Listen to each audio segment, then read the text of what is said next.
Okay, so let's look at the first lab, which is really just to give you an introduction into how to use our cloud, and maybe just to create a basic virtualized network infrastructure.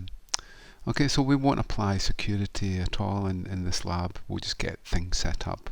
So we're going to be using a Vyatta firewall with a public connection here. We're going to get DHCP to allocate the address to this interface.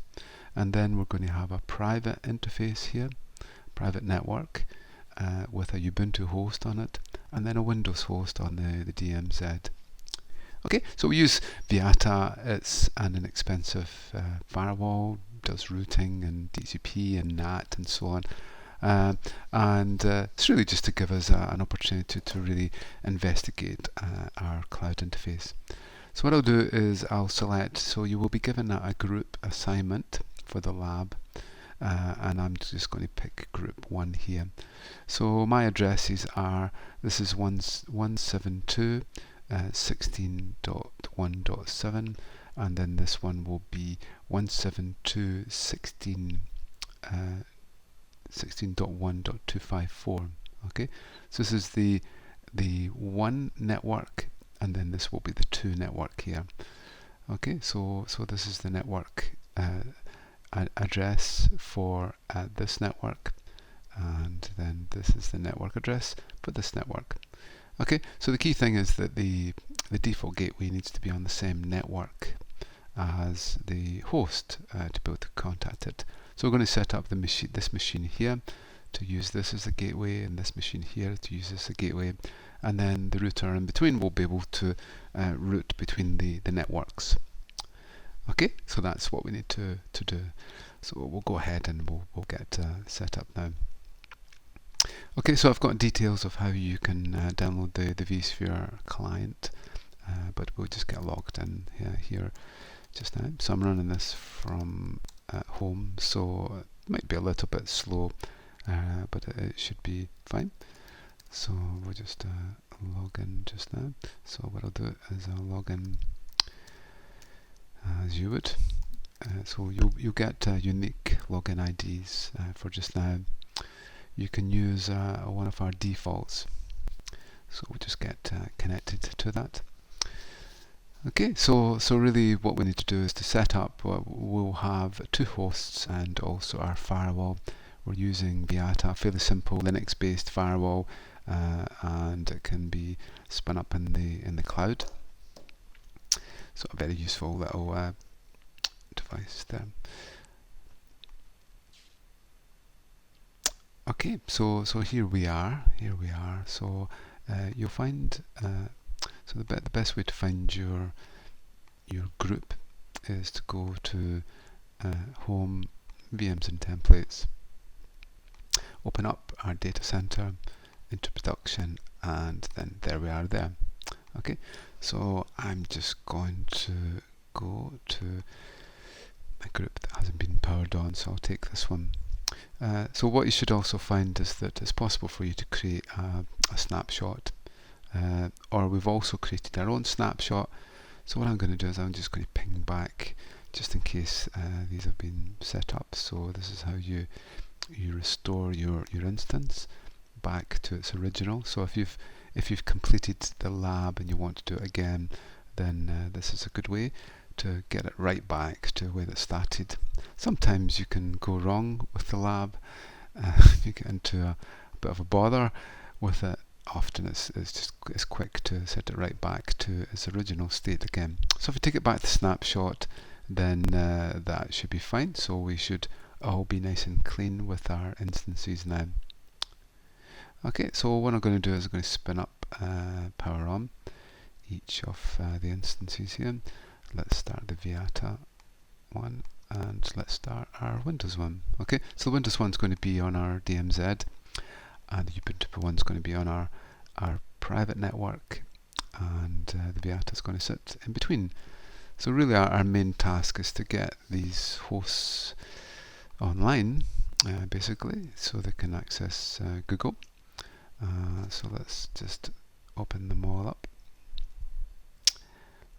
Okay, so there's our Vyatta one. It's just booting up. and there's our Windows one. Okay, so I think we're pretty much ready to go.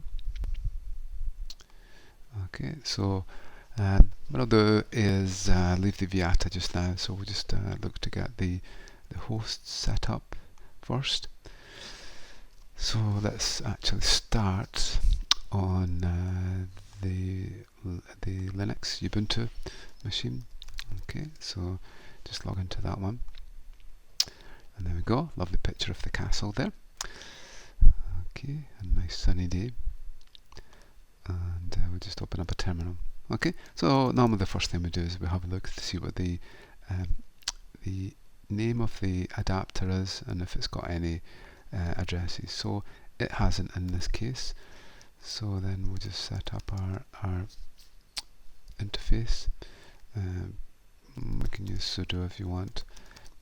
So Ethernet 10, and if you remember, we're 172.16.1. This is the one network .7.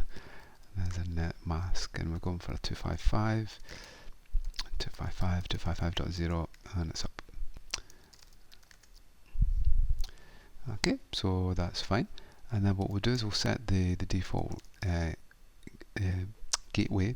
So this is where any data packet is destined for outside our own network.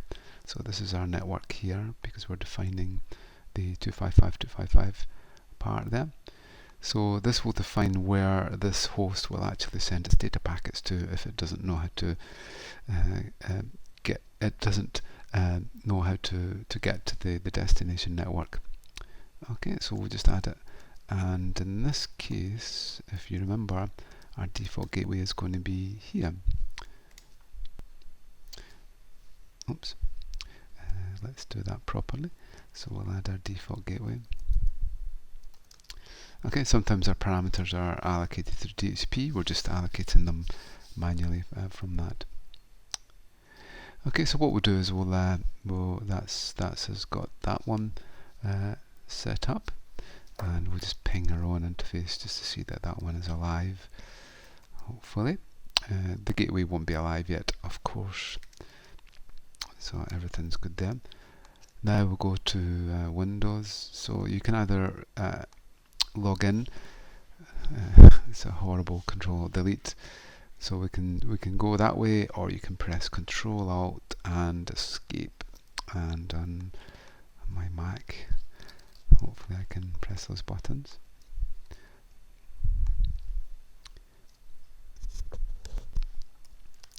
So I'm going to get logged in.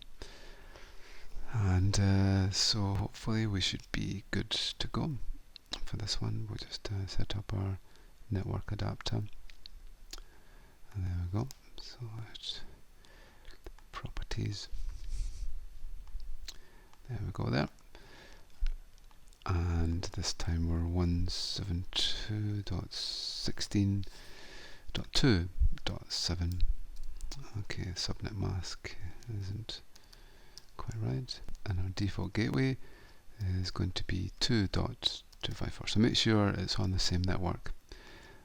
So also what we have is we have our DNS setting. So we've set up a DNS on our main gateway at that, so we'll get that set up just now, just so it's all there.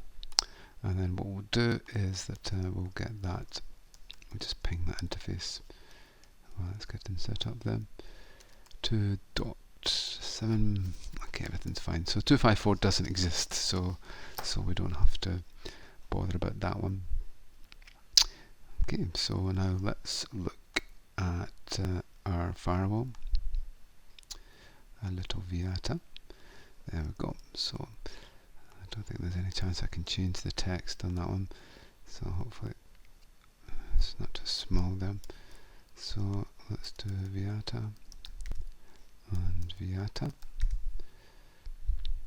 Okay, so that's as in. Okay, so you should be able to do the autocomplete. So there's show and then interface, interfaces, Okay, is one of the commands. So that nothing is really set. They're just the local interface for that one, and you can actually get some help if you need it. Okay, there's all the other ones. Show ARP is a really good one. Obviously doesn't have anything in there just now, but you can actually look in them. The other one we'll look at is show configuration. So Vyatta configuration looks like that, but like the Juniper type configuration that we get, very much structured around the set commands that we do. And we can see there the host name is Vyatta, and there's our interfaces which have a MAC address but don't have any IP addresses, and so on. So the first thing we do with our Vyatta firewall is that we go into configuration mode, and then we should see our edit in there. So we'll just set the system host name. So again, you can just autocomplete, just press tab, and I just call it Bill there, and then we'll set system login user. You can obviously type the question mark in to see what you can get there. So type a username, authentication. Oh, sorry, so it's login user, Bill, authentication, plain text, Bill. Nice simple password. Okay, so now we're going to configure the interfaces from there. So we'll just configure our Ethernet. We can actually have a look to see what adapters we have. So we'll go for ETH0, and this is our public interface. So we've got to watch that we don't take an address from another network adapter. So we'll allocate that DHCP, and we have a DHCP server on the public facing interface. If we look at our network diagram again, so press Control Alt anytime to burst out of the command window, and we'll just have a little look to see where we are. So we've set a DHCP server up here. So when this interface goes live, it asks the DHCP server for an address, and it will be allocated to it, and hopefully we won't get any conflicts. We've also set this up as the DNS lookup, which will relay out into a main DNS. Okay, so an address we often use is 8.8.8.8. If we can access 8.8.8.8, which is Google, but we can't access google.com, there's a good chance it's to do with our domain naming service. So let's go ahead and get these interfaces set up. Right, so it's 172.16.1, so this is our private network, .254, and we're using a 24-bit subnet mask, which means the first 3 digits identify the network and the other digits identify the host in this case. Okay, so let's do Ethernet 2, and address 172.16.2.254/24. Okay, that's good. So just say that the firewall doesn't know where to send the data packets at all. So let's send it to the default gateway for the whole network, which is here. Okay, so it will receive a packet, say for Google, and the firewall will send it to that gateway if it doesn't know where to send any other of the packets. Okay, so that's fine. So what you should find now is that we've not really done very much in terms of getting our network up and running. When we ping the interface here, that works of course, and then when we ping our gateway, nothing works. Okay, so remember that, and then we go to the other one. Okay, here we go. So we just ping 172.16.1.7. Good. Oh, yeah, that doesn't really exist. Okay, that works, and 254 won't work. Okay, so that shows that our Vyatta doesn't really do anything until, with the commands that we've just entered, until we type the magic commit. Okay, so once we type in commit, then everything should be fine. So we've just enabled the addresses. So now what we'll do is we'll just quickly go back. Okay, ping ourselves, that's fine, ping the default gateway. Okay, so just give it 30 seconds or so to make sure the whole thing's back up and running.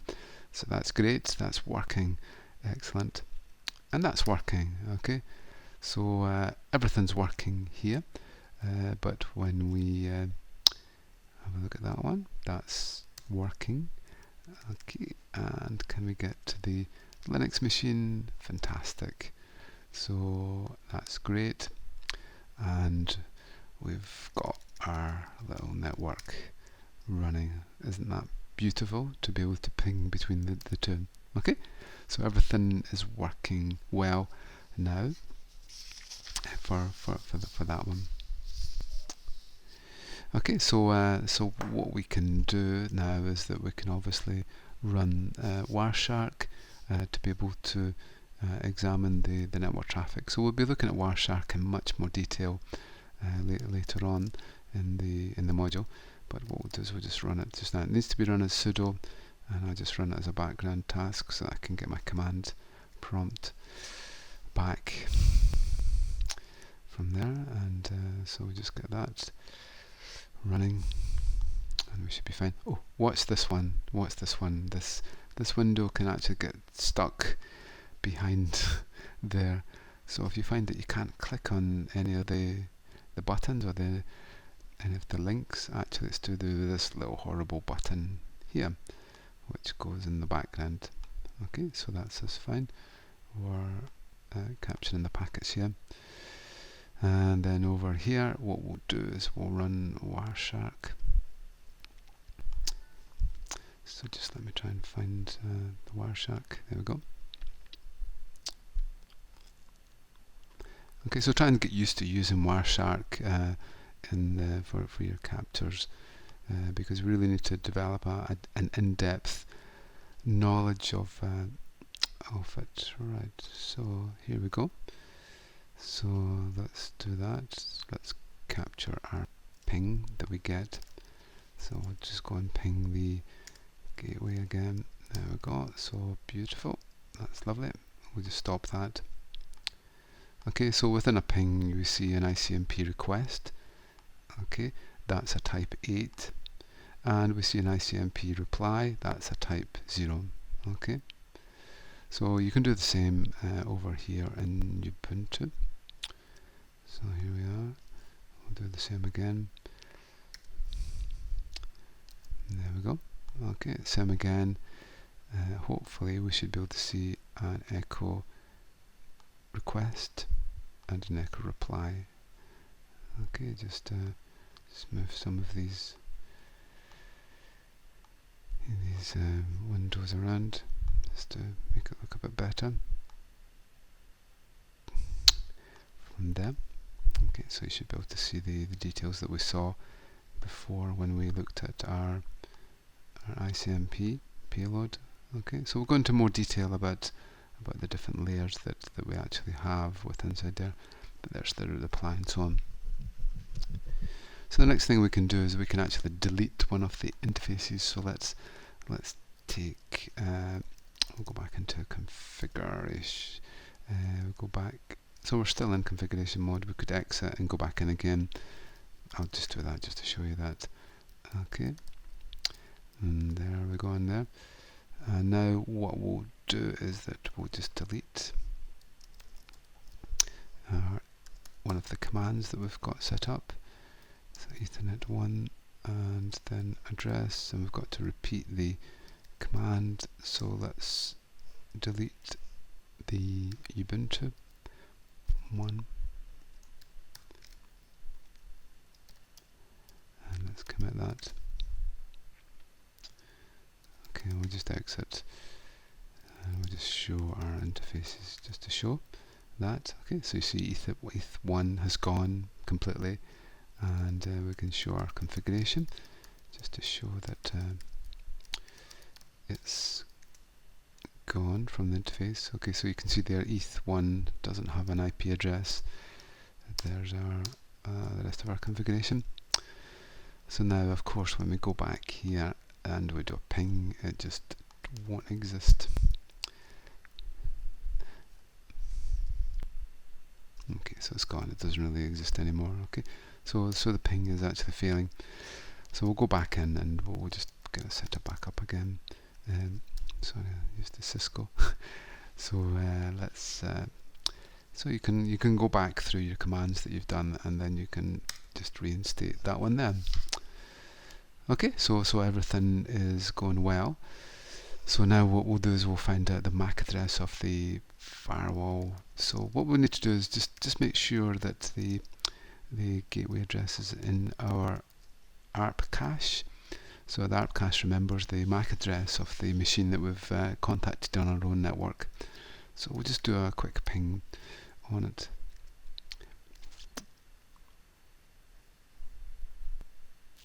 And let's just have a little look over here. Oh, sorry. So let's commit that first. Okay, and then we'll go back here. And hopefully it'll ping. So what we need to do now is actually look at our ARP cache.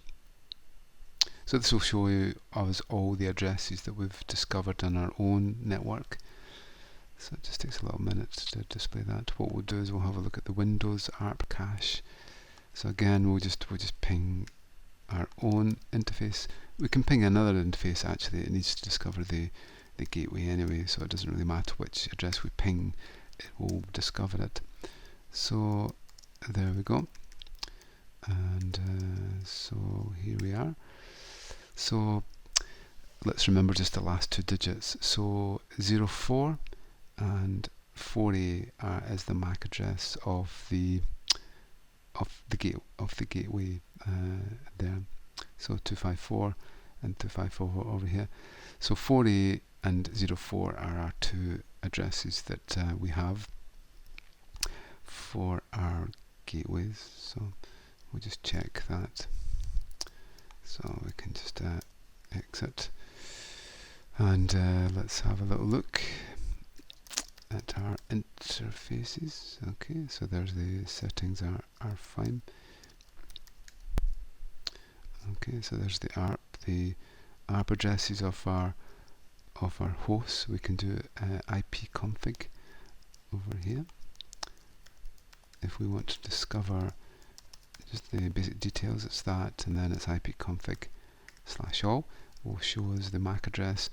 So we see A5 there, and there's A5, and then over here if we do ifconfig, then this one here, if we look and try and find the MAC address, there we go, C0 and C0, the top one there, this one here. Okay, so that's shown that. Okay, so we can actually look at the MAC addresses of the firewall because they're in the configuration file. Okay, so there's the 04, let me just, there's 04, ETH1, this one connects to this one, and then there's the 4A, so that was the one that was connected to this one, if you can just remember what the ARP cache actually was here. That, oops, see it times out after about a minute and a half, so we just create some little exercise for it, and it should rediscover that, put it into its ARP cache. So there's 4A and there's 4A there. Okay, so looks great, everything's fine. So what we'll do now is that we have a web server running on Ubuntu and we have a web server running on Windows 2003. So what we'll do is we'll just make sure that we can get access to our services now, because we've proven the connectivity.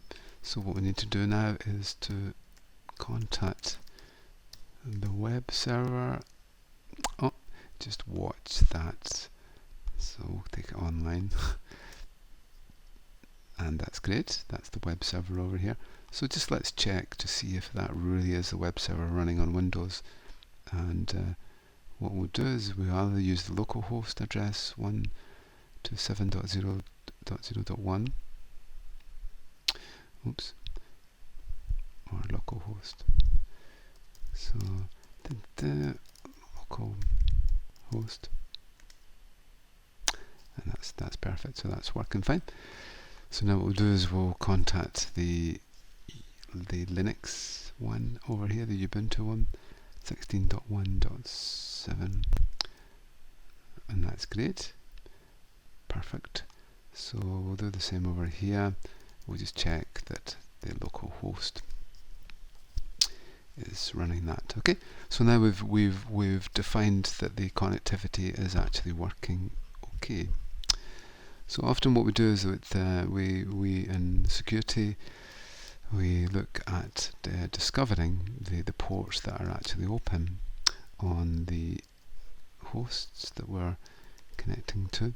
So 1.0, so that's going to look at all the hosts on the Ubuntu or the private network, and then we'll do the same over here.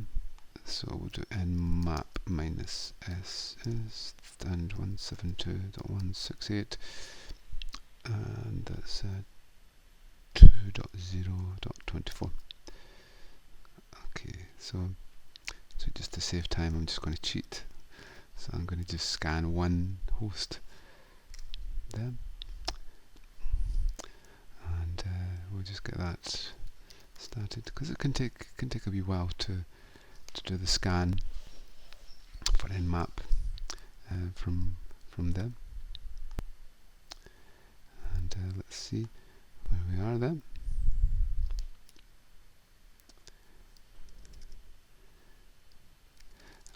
Let's try and get the address right. Sorry about that. Okay, so it's just taking a little minute, so we'll just let it do its thing. Okay, so if we have a look on Wireshark, just get started.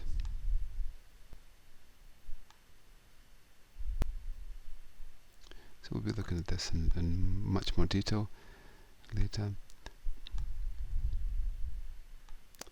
So, okay, so in this case we've identified the Ubuntu servers running FTP, Telnet, HTTP, LDAP and VNC, and the Windows machine is running discard, time, daytime, all these different services here. Okay, what are those? I'll just show you what the nmap looks like. So again, we'll be looking at in much more detail. So the first phase is a ping for the whole network to see which hosts are alive. It then finds out which hosts are alive, and then it will do a SYN connection. So it does a whole lot of SYN connections. We'll look at that in more detail. But it does a connection to each of the ports that could be open on the device, and from that it can actually discover the services which the server is actually running. Okay, so we'll just stop that.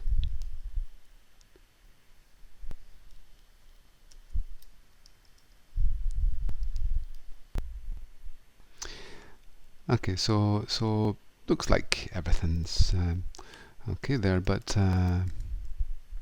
unfortunately we can't connect to Google. So we can connect to the interfaces, and we can route across the router, but really we're not getting out of our networks onto a public network and onto other networks. So the reason that we can't do that is that we need to set up what's called NAT. So NAT is Network Address Translation, and it allows us to be able to translate our internal addresses to a public address, or an address which can actually be routed over the internet. Okay, so everything's working fine, but really this network is rather limited. because it really doesn't allow us to get out of our own network. Okay, so what we'll do is that we'll set up NAT on our firewall.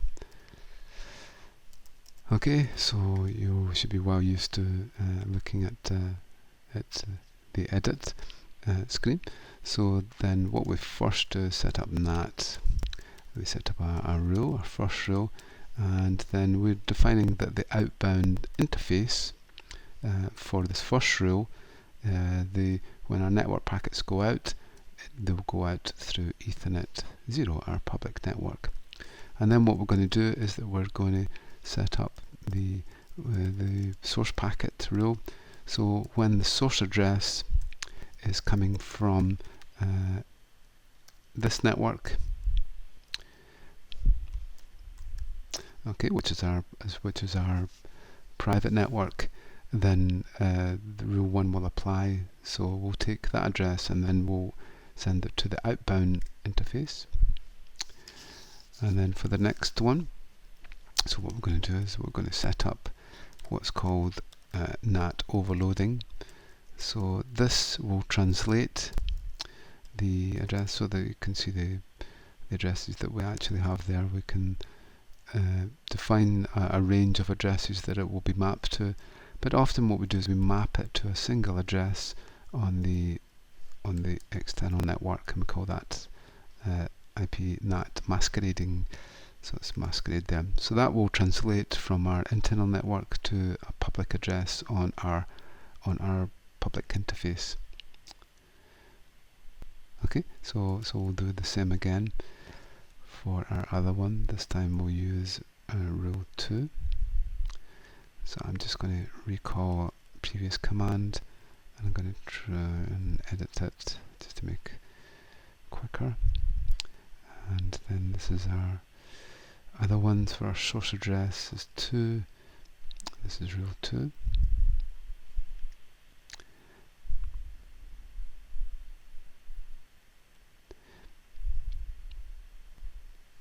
Oops. So what I want to do, that one exists, that's fine. And then the last one I want is the translation one.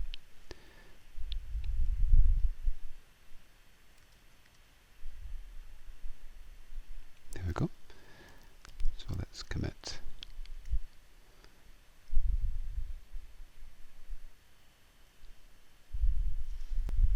Oops, forgot to do the outbound interface for rule 2.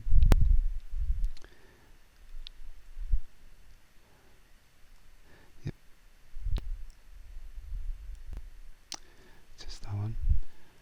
Rule 2. Now let's commit. Now let's save it. Just in case we have to reboot the firewall. Okay, so we should be good to go there. Now what we need to do is I set the DNS up over here at 10.200.0.1 if you remember when I set the interface. So everything should be fine here. I'll just check that that setting is there. So DNS servers 10.200.0.1 and then what we do is that we use, and it has a high privilege, so what we'll do is we'll edit the resolve.config file, and in here we can actually define the name server, and in this case you can choose your own name server, it's up to you, but we've set up a name server here, so that should be very much good to go there, and we'll just save that. Okay, so everything is good there. So now let's ping our main gateway. So hopefully it's alive. Good. Yes, excellent. So we'll just ping over here. Take your time to really trace and debug step by step and make sure the whole thing's working. So if you can't get end-to-end connectivity, then just trace it from one place to the next. Okay, so we'll just ping 8.8.8 just to see if we have internet connectivity. And we have, isn't that beautiful? So let's see from here whether we can ping Google And isn't that fantastic? Really low latency there. This is very nice.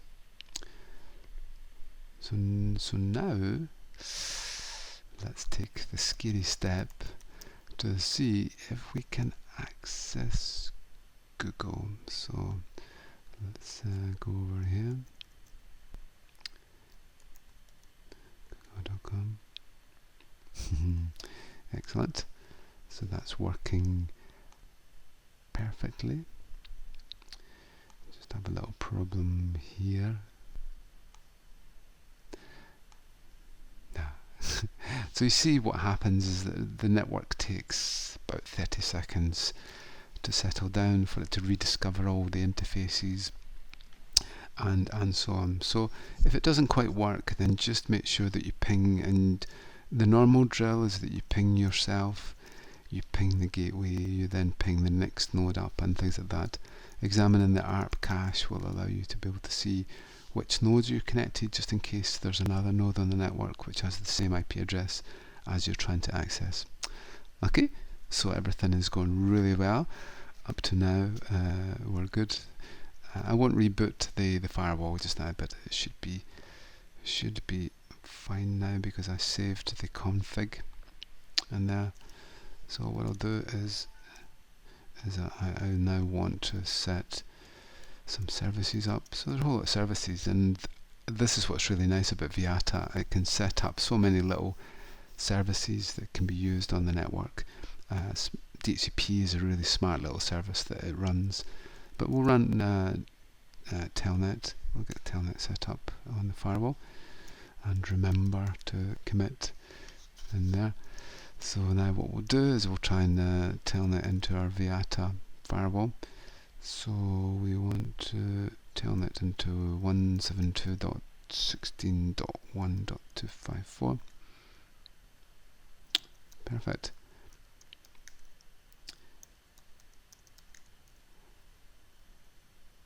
Here we go. Okay, so there's our little Vyatta firewall. It's working really well. Okay, so we'll log out, and then over here we'll just try we'll just try the same thing over here. Telnet 172.16.2.254.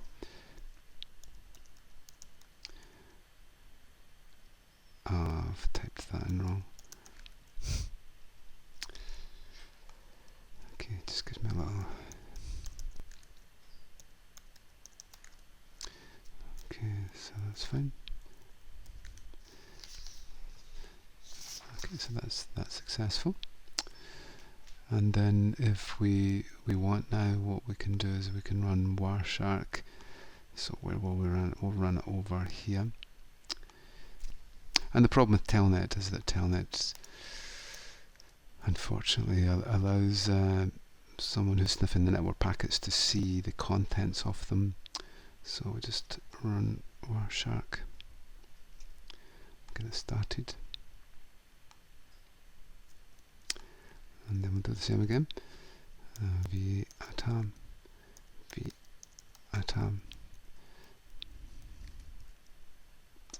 Okay, and then we'll just stop. Okay, there's our connection there. We'll just follow the stream, and there you go. Okay, this is the echo that you see. The red is us typing, and the blue is the Vyatta firewall replying back. Okay, so you can actually see there is all the details of the network packets.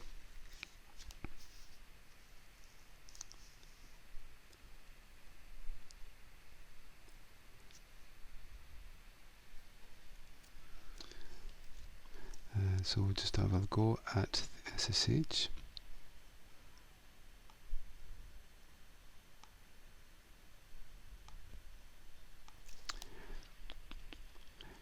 So we'll set the service SSH.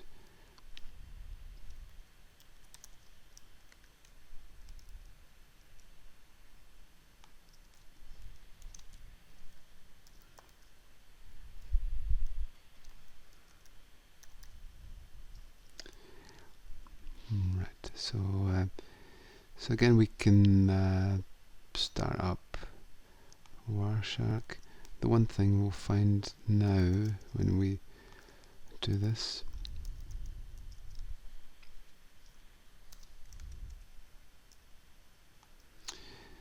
is that when we capture the packets now, if you're using SSH, you will find that the packets are actually, the contents are encrypted, the data is encrypted. So we shouldn't be able to do that follow stream and look at the contents of the connection. It will be encrypted. It's just taking a little minute to start up.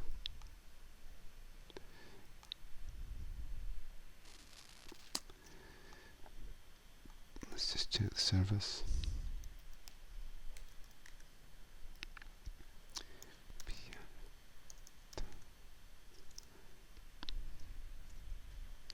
Vyatta.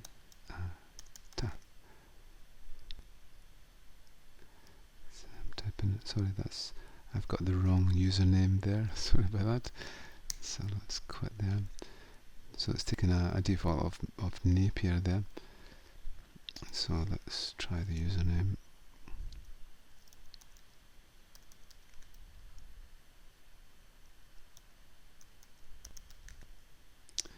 And there we are, just the same as we were.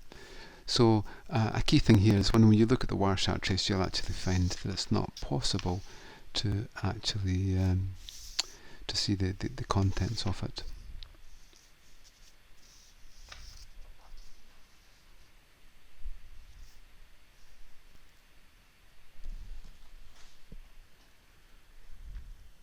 Okay, so that's really the introduction to this lab.